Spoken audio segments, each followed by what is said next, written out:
World book of ରେକର୍ଡସରେ ପୁଣି ଥରେ ସ୍ଥାନ ବଜାୟ ରଖିଛନ୍ତି ଓଡ଼ିଶାର ଜଣେ ଶିକ୍ଷକ। ଶିକ୍ଷାର ସୁରକ୍ଷା ଓ ତା'ର ସମାଧାନ ପାଇଁ ଇଜିପ୍ଟଠାରେ ଆୟୋଜିତ ସମ୍ମିଳନୀରେ ତାଙ୍କୁ ଟ୍ରଫି ମାନପତ୍ର ସହ ଉପଢୌକନ ଦେଇ ସମ୍ମାନିତ କରାଯାଇଥିଲା। ସେ ଶିକ୍ଷକ ଜଣକ ହେଉଛନ୍ତି ବାଲେଶ୍ୱର ଜିଲ୍ଲା କରଞ୍ଜବିନ୍ଧା କ୍ଷେତ୍ରମୋହନ ଉଚ୍ଚ ବିଦ୍ୟାପୀଠର ସହକାରୀ ଶିକ୍ଷକ ପୀତାମ୍ବର ଖିଲାର।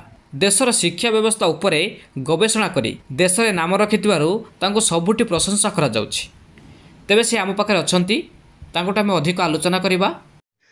ମୁଁ ଡକ୍ଟର ପୀତାମ୍ବର ଖିଲାର, ସହକାରୀ ଶିକ୍ଷକ କ୍ଷେତ୍ରମୋହନ ଉଚ୍ଚ ବିଦ୍ୟାପୀଠ Karanjabindha Gopalpur Baleswar. World book of records 2024ରେ ମୁଁ ନିଜର ସ୍ଥାନ ବଜାୟ ରଖିଥିବାରୁ ମୁଁ ନିଜକୁ ଧନ୍ୟ ଅନୁଭବ କରୁଛି। କାରଣ ୱାର୍ଲଡ ବୁକ୍ ଅଫ୍ ରେକର୍ଡସ ସ୍ଥାନ ପାଇବା ସହଜ ବ୍ୟାପାର ନୁହଁ। ସାରା ବିଶ୍ୱରୁ ସବୁ କଣ୍ଟ୍ରିରୁ ସମସ୍ତେ ପାର୍ଟିସିପେଟ୍ କରାଇବା ପାଇଁ ଚେଷ୍ଟା କରନ୍ତି, ତାର थेसिस पेपर सबमिशन करती। मोर भी एथर से थेसिस पेपरटा थिला shaping education in sustaining solution एवं से टॉपिक उपरे मोर थेसिस 221 पृष्ठ विशिष्ट थिला। मु यहां को सबमिशन करिथिली एवं ता उपरे पर्यालोचना करा जायथिला एवं तार समस्या उपरे आलोचना करा जायथिला एवं भविष्य रे तार कार्यपंथा किभଳି हेई परिबो एवं मो पेपरटी बहुत सरस सुंदर थिला एवं तांका आदृत होइतिला एवं जहा फल रे मते मेल मिलिथिला जे आपण आसंतो वर्ल्ड बुक ऑफ कॉन्फ्रेंस होची इजिप्ट शहर कायरो रे एवं आपण से थेसिस पेपर उपरे आलोचना करिवे एवं मते सिलेक्शन करा जाय वर्ल्ड बुक ऑफ रेकॉर्ड्स रे स्थान करा जायथिला। अच्छा, आपण या पूर्वरु मध्य स्थान पाइछंती। निश्चित रूप से शिक्षा पर काम करबा, शिक्षा को भल पाइबा एवं देश जाति पई शिक्षा उपरे किछि कर्म करि परिबा। जदि मो लेखा और किछि परिश्रम देश जाति विश्व पई परिवर्तन आनी पारुछि तन सेति पई मो बहुत खुशी अछि एवं काम करिया पई आग्रह अछि। गत थर आपण जानिथिबे जे 2023 पई world book of records London रे मु स्थान पाइथिली। से टॉपिक थिला मोर डेजर्टिफिकेशन वर्सेस डेजर्टिसेशन। से टॉपिक ता मध्य हमर सिलेक्शन थिला।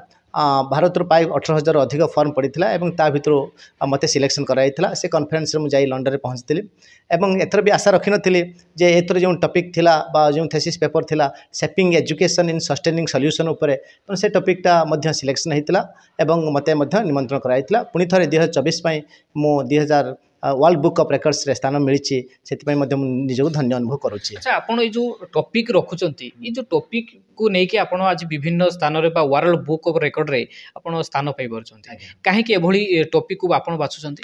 ना निश्चित रूप से सरकार वर्ल्ड बुक ऑफ रेकॉर्ड्स और ग्रीनिज बुक ऑफ रेकॉर्ड्स रे विभिन्न तथ्य बा नुआ नुआ कथा लोकलोचन को आनिबा बा सुप्त थिबा घटना को लोकलोचन को आनी समाज रे उपकार पई जो सब थेसिस बाहर ताहा उपरे गवेषणा करी जो शिक्षा समाज रे परिवर्तन करि परिबो, जो शिक्षा देश को भविष्य सुरक्षा करि परिबो, जो शिक्षा जे आमर स्वावलंबनशील करि परिबो से शिक्षा पर आलोचना करा जाय थाए एवं ता उपरे गवेषणा चली थाए। आपण जानिथिबे 2019 मसिया रे जेतेबेले पैंडेमिक सिचुएशन चलीथिला ता उपरे डिजिटल एजुकेशन उपरे मो गवेषणा करिथिली एवं ता पई यूएनएसको तरफरु थाईलैंड रे बेस्ट इनोवेटिव टीचर अवार्ड मिलता। तापर 2020 रे दुबई थारे पुणी एक जातीय संघर सम्मेलन बसी से मैंने बेस्ट टीचर हिसाब से शिक्षापी कम करी दुबई में मिलता एवं गत थर मालेशिया से प्रोग्राम घटीला। एथर दुई थर 2023 मसीह world book of records London रे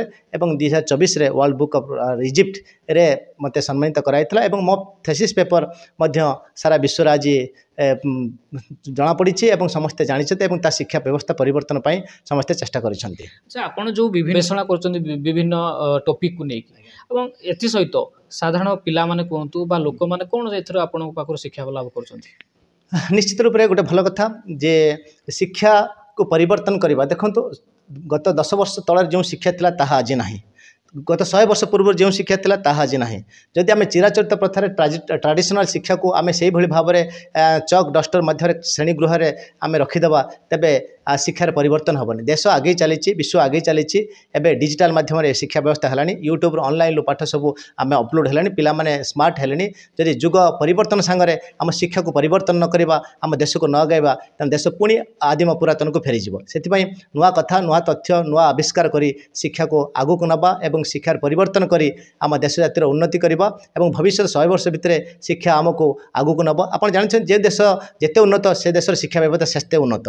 आज ओडिशा केरल ठो टिके पछरे पड़ी तथापि आम देश आज ओडिशा आज आगू को गलानी विभिन्न प्रकार प्रोग्राम उपरे विभिन्न एजुकेशन सिस्टम उपरे और तापर गवेषणा करी नुआ तथ्य आनी आजिकल जो पाठपढ़ा होची आम गवेषणा करी नुआ तथ्य बाहर करूँ ये सब कथा जिते देश जातिर उन्नति हो परिवर्तन आछू निजको खुशी लगुच। अच्छा ओडिशा रे वर्तमान शिक्षा व्यवस्था केमिति अछि? निश्चित रूप से बहुत डेभलप कर आग अपेक्षा एवं भल परिवर्तन है आगु चिराचरित प्रथा था श्रेणी गृह में क्लासरूम चक डस्टर पाठ पढ़ा होता है क्लासरूम में पाठ ना सरकार योजना बहुत भल अच्छी ऑनलाइन माध्यम डिजिटल माध्यम आजिकल सबुआड़े आमर 5T स्कूल व्यवस्था कराई सब प्रकार व्यवस्था कराई पाठ पर गवेषणा कराई ऑनलाइन व्यवस्था अच्छी जहाँ द्वारा आम पिला पाठ पढ़े पार्चु नुआ नुआ कथा दे पार्चु शिक्षार आग को 100 वर्ष आग किछि दिन भितर अतीत ओडिशा वर्तमान ओडिशा परिवर्तन आसी नुआ ओडिशा नुआ देश को नुआ आगू नहीं जीव आगामी चिंताधारा कौन अछि? पुणी एभली गवेषणा चली रहिबो आशा रखिछि जीवन शेष पर्यंत जदि मो लेखा बा किछि नुआ तथ्य आसी ओडिशा को परिवर्तन करे शिक्षा व्यवस्था तथा विभिन्न प्रकार समस्या समाधान करि पारे तेबे मु निज खुशी अनुभव करिबि।